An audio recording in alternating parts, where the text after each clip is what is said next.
Hey everybody, Sujan Patel here. Welcome to another episode of Shake Sales. Today I'm excited to talk to you about cold email. I've got Chris Ritson of Flexprts.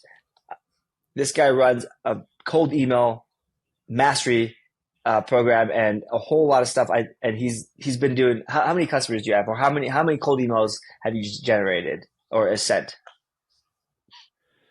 So, sent in my life, hundreds of thousands. Okay, Personally, my teams have sent millions, so I've analysed millions of them. It's been a journey. It's been a journey with that. In terms of my that customer base, uh, business is a year old. I've got over 130 customers now, or had love over it. 130 customers. So, yeah, cold email is definitely not dead. That's for sure. Even though a lot of people are saying it, but yeah, we'll get into it more. Love it. So we're gonna talk about two different areas. First, why cold email campaigns and just cold emails fail, and then Chris is gonna dive into the tactics and really nuts and bolts, so everyone watching, listening can walk away with actionable stuff. I urge you all to kind of revisit your campaigns and what you're doing, your strategy, and see if you can apply these strategies. So, Chris, let's jump in. Why do people fail? Why does this not work, or when does it not work? I think there's a few things. Simply put, the top of the business doesn't understand how to approach cold outreach and therefore cold email in general, right? Well, if the top of the business doesn't appreciate how you run cold outreach, then of course the reps or you as reps aren't going to be able to be able to appreciate it. Why? Because you're just not going to be able to. You're never going to be taught how to take a message to market via a written communication channel, which is cold email. Right? If you're not given the message you need to go and take to market, you're not given the stories that then embed that message. It's really hard for you as a rep to go and execute on that consistently, right? Mhm. You're going to end up defaulting to super generic lines or marketing based lines of where you go and you outreach to people, and it just doesn't work. You end up falling into this trap of, and it gets worse over time, of more equals more, and it stacks up. Your deliverability becomes terrible. No one responds to you. You feel worse, and so on and so forth. Just go worse. But it all starts with the fact that business doesn't understand how to go and approach cold outreach in the first place, and it doesn't teach the reps, therefore, how to do it appropriately. And as a rep, what you want to think about really, really hard is, yeah, sure. Like if I'm going to send emails, I can send as many as I want, but if I send a bad message, it doesn't matter. It ain't going to get read or opened, and it ain't going to get responded to. Because fundamentally, you need to get someone's attention with an email, aka get them to open it, and they need to hold their attention. Think about it like a newspaper.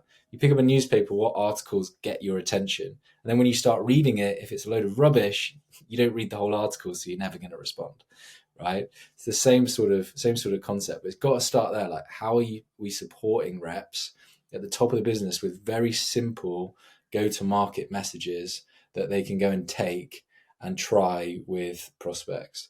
I think the second part of it filters into that simple part that I'm just mentioning, is reps overcomplicate it. Right? You don't need to reinvent the wheel with every single email you ever write. It's not about finding the silver bullet email. It's just about doing enough to get a response, right? And a lot of the time, to be able to do enough, you need to send enough emails, right, of that quality. So how do you find this quality quantity divide, this quality quantity balance, right? Very few reps out there actually use like structures or frameworks and templates. Sounds so basic, but keep it simple for yourself. Follow the same template. For me, I've been following the same templates pretty much for the last like 4 or 5 years. Why? Because they keep winning. So I never change, so I don't change them. Right? Don't change things that win for you. But you need to know they win. You need to measure them before you go and change it up. Reps just don't do it. We don't spend 30 minutes every week rather than sending 10 more emails, just taking a step back and be like, I've sent 500 already this week. Which ones actually worked? Which ones didn't work? Why did they work? Why did they not work? Keep doing what worked. Stop doing what didn't work. Love it, love Reps it. don't do it. I think it's you hit so many different things.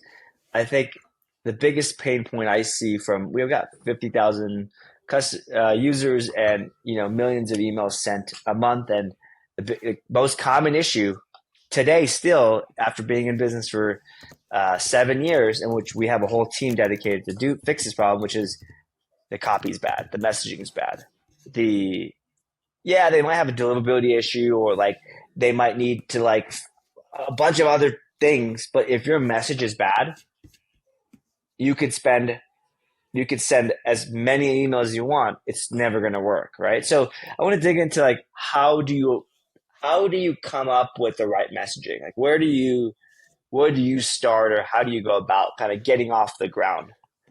Yeah, this is where people get so complicated with it, right? This most simple start point is to focus the reps on or what I would call and a lot of people are speaking about this more recently. It's like pretty trendy at the moment. It's problem enablement. With email specifically, I'll run a very short exercise with reps. So I'll be like, look, whatever market you're in, who are the top 3 to 5 personas, right? Now, write down what their problems are, okay? And then whenever one of those people comes up in your sequence, you're only messaging them against those problems. That's it, right? What it means that I become more comfortable with is I'm comfortable that when the rep is actually operationally working at speed within their sequence, they're matching persona to problem as opposed to matching persona to product. That's what most reps are doing, right? Our onboarding forces them to do this because our onboarding programs are so focused on product that all the reps remember is product. So then when it comes to operationally actually writing their sequences or writing their steps in their sequences and executing from an operational perspective, all the reps can remember is the product. They can't remember the problem that the individual on the other side wants to hear about. So what do? We then just regurgitate a pitch, basically, and say, this is how amazing we are. Please buy from us, or something along those lines. Rather than, hey, you're a CEO, you've got this problem, or I noticed X, therefore you probably have this problem on the back of it. Here's a couple of other CEOs that I solved that for. And also, this is some of the other results that they got. And that sounds super basic, but that's the general premise, right?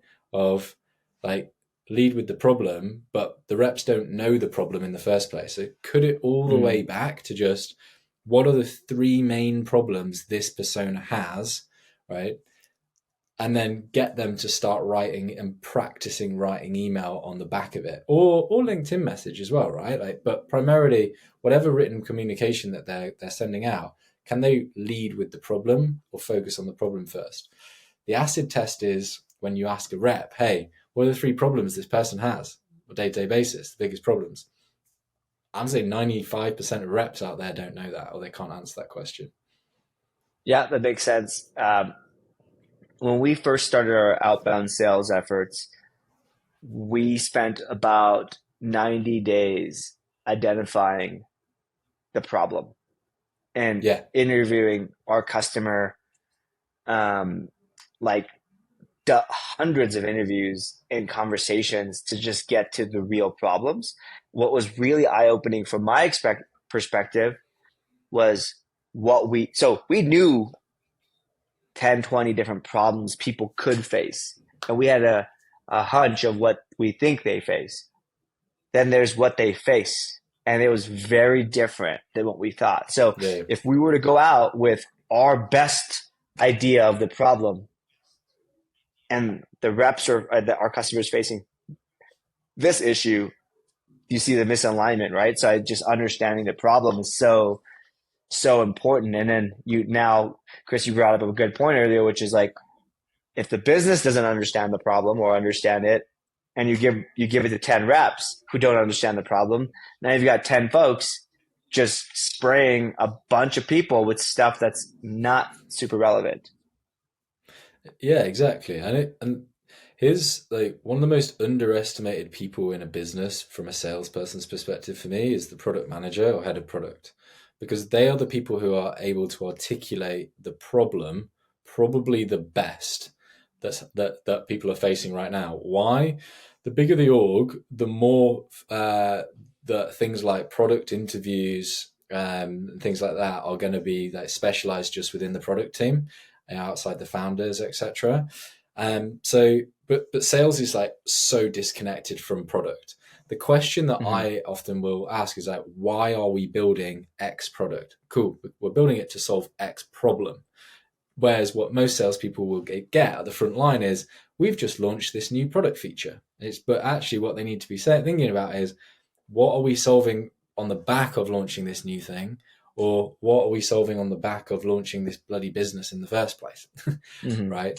And yeah, that might become refined over a period of time as the business gets older, and you become more like focused in on what the problems are. But fundamentally, I just don't see salespeople being enabled on problems more than they're enabled on product. And that's actually what they're selling. They're selling a solution to a problem. That the vehicle is the product for sure, Hmm. but they're kind of missing the the Yeah. start point. I mean, this is spot on. I see people still stuck at this point years into their journey of anything outbound. Um, Oh, 100, you, 100%. yeah. Yeah. What else can people do to help improve the success of their cold emails? I know there's a bunch of things you can, or a handful of areas that you can share. Yeah. I think so. If you, if we get, if we think about like who you're cold emailing or who people are cold emailing on a day-to-day basis, let's hypothetically say I'm an SDR and I've got 100 accounts. In my 100 accounts right now, let's say they're all ICP, that's all good. Around 10% of my ICP accounts are going, or those 100 accounts are going to be in the market at any one time, right? So Hmm. I need to make damn sure that of those 10, I'm sending them a really good message in the first place. There's going to be about 30% of people who are not, they're interested, but it's not right now. All right. And then the other 60% are irrelevant. What most salespeople will do when they're sending out cold outreach is, what they'll do is they'll send out so much that the message becomes so generic that they don't even cut off the top 10% of the market. They go so wide and so narrow. So here's the first thing that you should do, like get super tactical with it is, if you've got 3+ triggers or timing triggers, so like funding round, people need to roll, 3+ indicators that change is happening at that business, triple down on how much time you spend on each cold email, right? Triple down on it. Why? Because those people are most likely to be in that top 10% and active right now. And your job is therefore to send the best message that you can in order to evoke the response. You probably also want to go further and longer with these sort of people because you're prioritizing them. But remember, all accounts are not made equally. Just because they're ICP doesn't mean they're equal. More timing triggers, go harder, go for a little bit longer. By harder, I mean spend more time curating a great content for these individuals. The Hmm. second part is spend also spend a ton of time thinking about the prospect journey that you can create for these middle 30% of individuals. Just because they're not in the market right now doesn't mean that they're never going to buy from you. Sales isn't binary forever. It's not a yes today or a no forever. There's a huge space of not right now in the middle, right? Hmm. That not right now, they can be your future customers, your future meetings, but most salespeople disregard them, right? And in a market like we're in today, where actually buying is a little bit fewer and far between, those people become so much more valuable in the future. But your job with cold email, right, is to use cold email not in a generic way that just says, cool, I've done a touch point, they're not in the market right now, but maybe in the future I've done a generic one. Is, again, go above and beyond with these people to really hone in on the fact that you want to create that prospect experience for them.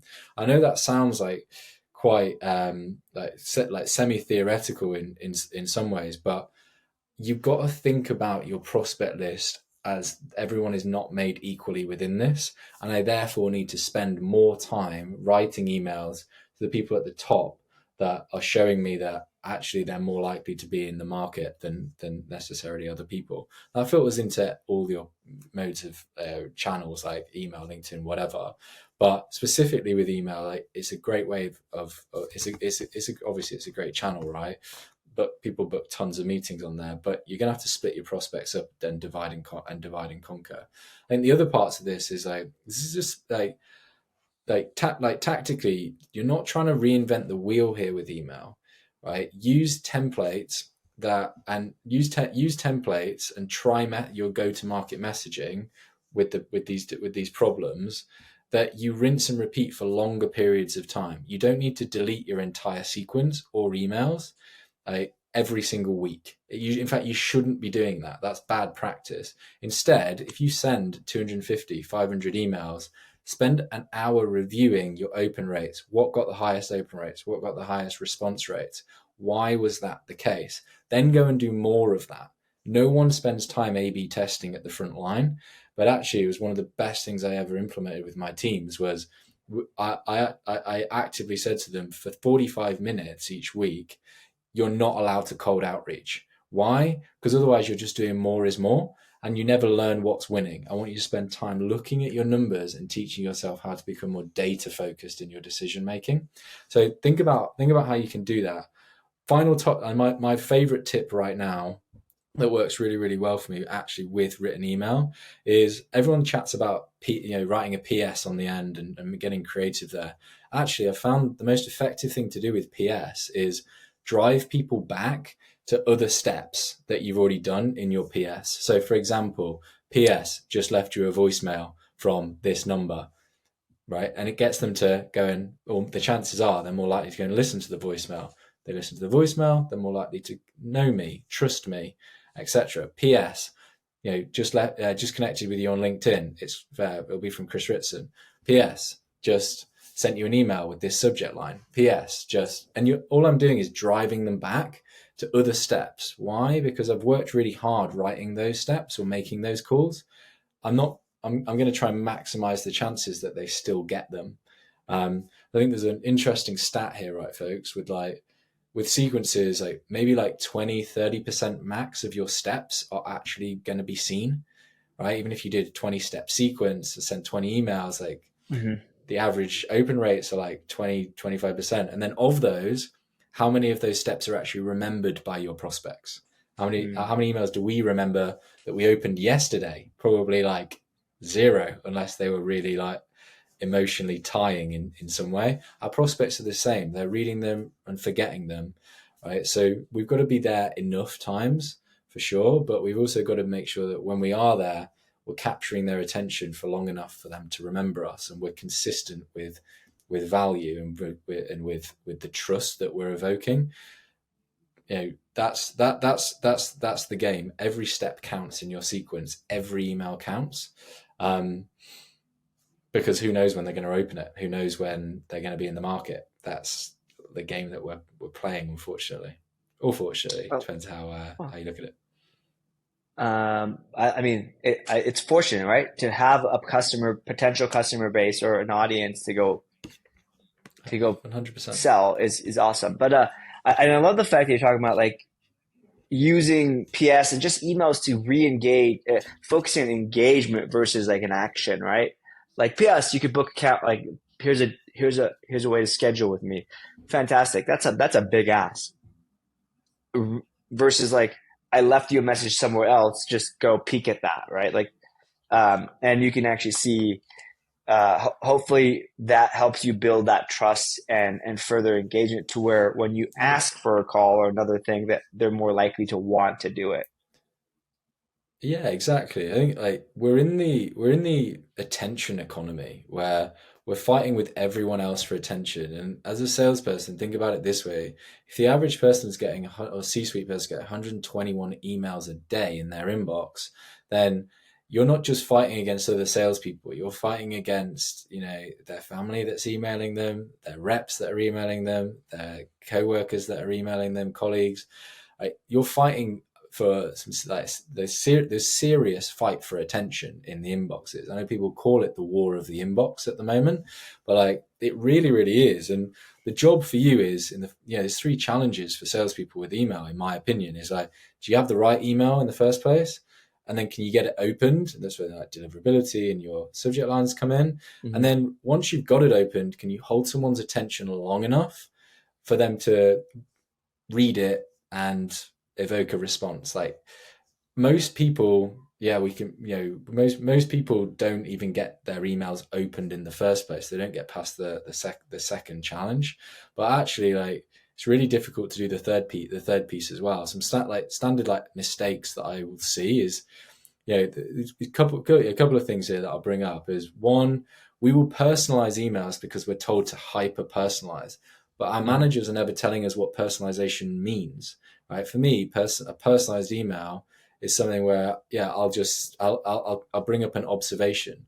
But that doesn't mean that it's relevant to the individual's current situation, right? If I've seen that you're fundraising, as an example, I'm probably going to then assume on the back of that maybe you're hiring. I'm a rec tech company, so I can help you with that, right? You've got to start associating the next problem in the chain. The first problem was fundraising. You're going to run out of money, so you've raised money. The next problem is, cool, we've got to pay that money back. How are we going to pay it back? We're going to hire a shitload of salespeople to do loads of revenue, do that, but you need to hire them. Great, I can help you with that. That's what a lot of people aren't able to do. There's like, congrats on the funding, congrats on the new role. Tie it to the next part of the problem chain. They've solved that problem. They don't care about getting a new role anymore, right? They care about ramping up. So here's my next example is like, cool, congrats on the new role. You're a new AE. Amazing. I don't care if I'm a new AE now. What I care about is I've got the pressure of a 90-day ramp where I've got to prove that I can close deals and get lots of pipeline. So help them with that problem, right, by tying the congrats bit to the next problem in their chain. I think most reps don't know that because they're never enabled on the problem in the first place, right, by the company. The second part is when you're then giving a solution or you're telling the story, most reps will default and just say, we work with Apple, Google, Yahoo, like some of the biggest companies in the world. And it's like, amazing, that's great. Again, it's completely irrelevant, right? Because they don't care about these big companies unless you've solved a very specific company, a problem for them that they also want. But insert a story here, right, where you tell them what the dream outcome is that you've helped other people achieve, or you've helped these other companies avoid a potentially negative outcome, right, where they've maybe lost something. But tell the story around the problem and link it to the problem. But because most people miss the problem, they're unable to tell a good story because you're just going to say, yeah, we work with like 7,000 companies. Do you want to work with us as well? Okay, on what exactly? Yeah, I love how you're focusing. You're focusing so much on the problem. That's the second mistake. Sorry, everything for me has just got to be everything. It's all good. Everything for me has just got to be problem centric, because then I feel comfortable that I am prospect centric, right? Everyone says, "Oh, make everything about your prospect," but how do you do that for reps? If the reps are obsessed with the problems their prospects are facing, they're obsessed with their prospects, and they're therefore obsessed with the potential future customer, which is what the business actually wants them to be, right? Everyone talks about being customer centricity and the customer first and all this stuff, right? How do you operationalize that at ground level? It's by moving to being enabling people on problems. The final tactical or big mistake that I see on email as well is people don't quite know the difference between in terms of CTAs and most people just are very generic with it has to be an interest-based CTA. And that means that you could, there's so many different options available for reps, right? Like worth a chat, want to jump on a call, interested in learning more, shall I send you a video? Split it into two things. One is your high friction CTA, where you're like asking for a lot in return, where you're basically saying, I can have 30 minutes, right? Can you read my case study, which is 4 pages? right? That's like a lot of effort on the other person's side. The other part side is this low friction CTA where it's easy for people to respond to you, right? And then they don't have to do anything. Like some really small examples, but one of my favorites for the last 6 months has been, can I send you a 1 minute video explaining more? All the effort is on me to do that. All they Mhm. have to do is say yes and watch a 1 minute video, rather Yeah. than if they want to, if someone says, do you want to learn more? It's like, learning, sounds like a lot of effort. But watching something for 1 minute, that doesn't sound like a lot of effort. That's less than a commercial. Right. And you see how That's a good point. Yeah, it absolutely. really, really changes from the prospect being that's like high friction, high effort, low friction, low effort. But it's all about the prospect and how they're interpreting it. Yeah, you're still gauging interest, you're still doing your job as the salesperson, but you're making it easy for your prospect to be interested. Hmm. Love it. Chris, lots of knowledge bombs here. I think lots of stuff people can do. Nothing you said is easy. So I think that's a key part here. Like if reps are facing and folks are doing this and they're, man, this is hard. It's supposed to be hard. It is hard to come up with the problem. Like It think is, yeah. about your business, my business. What problems are we facing? They're hard problems. To try to understand my problems is hard. Uh, but from there, it's really. But if you can get to that hard point, everything becomes easier, right? It's Yeah. scalable, it's testing. So I love it. So Chris, where can people go to follow along your journey as well as hire you slash learn from you? Yeah, sure. So LinkedIn is the number one place that you can follow the journey. I post every day. I have a weekly newsletter as well. It's called the Pipeline Post. There's about 2,500 subs now. I started about 6 months ago. The aim is just to help people build more pipeline, right? Get more ops.